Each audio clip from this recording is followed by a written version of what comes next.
Welcome to this TeamDrive tutorial. Today we will show you how to restore your access by importing spaces from the server or a backup file. To get started, navigate to your TeamDrive settings menu. Select Backup and then click on Import Keys. We recommend trying to import from the server first.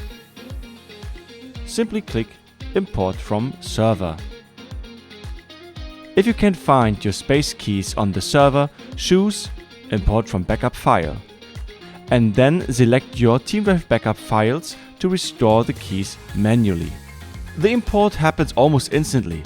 Once you're finished, go back to the main view and click on Inactive Spaces. You should see your imported spaces listed there.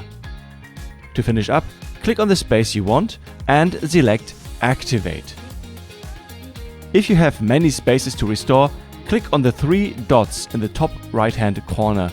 Choose, Select and pick the spaces you need. Or just hit Select All to activate everything at once.